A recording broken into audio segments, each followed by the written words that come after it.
जलालुद्दीन मोहम्मद बाबर, इनका राज्यकाल था 1526 से 1530 तक। यही मुग़ल एम्पायर के फाउंडेशन हम मानते हैं इसको। बहुत ये बेटे थे उमर शेख मिर्ज़ा के, जो कि तैमूरी रूलर फरगाना के थे।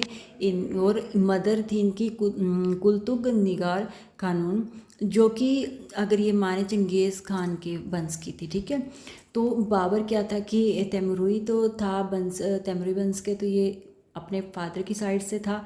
ठीक है, और मंगोल अगर देखें हम कि मंगोल वंश से, तो फिर क्योंकि इनकी माता जो थी वो चंगेज़ खान से रिलेटेड थी, लिंक थी चंगेज़ खान के वंश से, तो फिर माता की तरफ से मंगोल थे और पिता की तरफ से तैमूराई थे। सो बाबर वाजी डिसेंडेंट, तो ये वंशज बने, तो दोनों तैमूर और मंगोल दोनों वंशज के कह सकते हैं हम बाबर थे। तो इस तरीके से बाबर मंगोल और तैमूर वंश के दोनों के वंशज थे, दोनों के वंशज थे। ठीक है, तो इनके काल में जो इंपॉर्टेंट काम हुए थे वो थे बाबरनामा इनकी एक फेमस, जो इनके ऊपर बायोग्राफी लिखी गई थी, वो ओरिजिनल रिटन बाय और ये इनकी लैंग्वेज थी चाकादी तुर्किश लैंग्वेज में ये लिखी गई थी।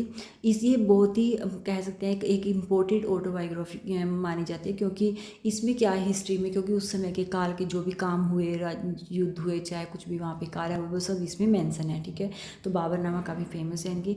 और इन्होंने फाउंडेशन की मुग़ल एम्पायर के संस्थापक माने जाते हैं।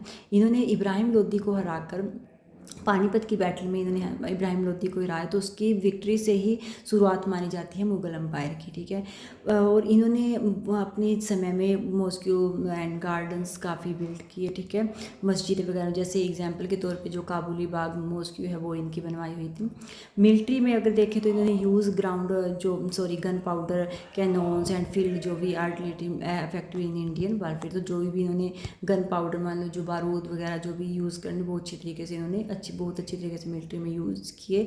इंट्रोड्यूस न्यू बैटल, और इन्होंने नई बैटल टैक्टिक लाइक जैसे जिसको ये बोलते हैं तुलगमा सिस्टम, इन्होंने लागू अच्छी तरीके से इन्होंने उसमें बैटल में यूज़ किया, जो फ्लैंकिंग स्ट्रेटजी के साथ। तो ये इनके इंपॉर्टेंट काम थे, तो बाबर के काम थे। बाबर एक मुग़ल एम्पायर का काफ़ी अच्छा स्ट्रॉन्ग राजा माने जाते हैं, जिन्होंने फाउंडेशन रखी थी मुग़ल एम्पायर की इब्राहिम लोदी को हराने के बाद। तो अगर आपको मेरे नोट्स अच्छे लगे तो प्लीज़ लाइक करना, सब्सक्राइब करना। Thank you for watching my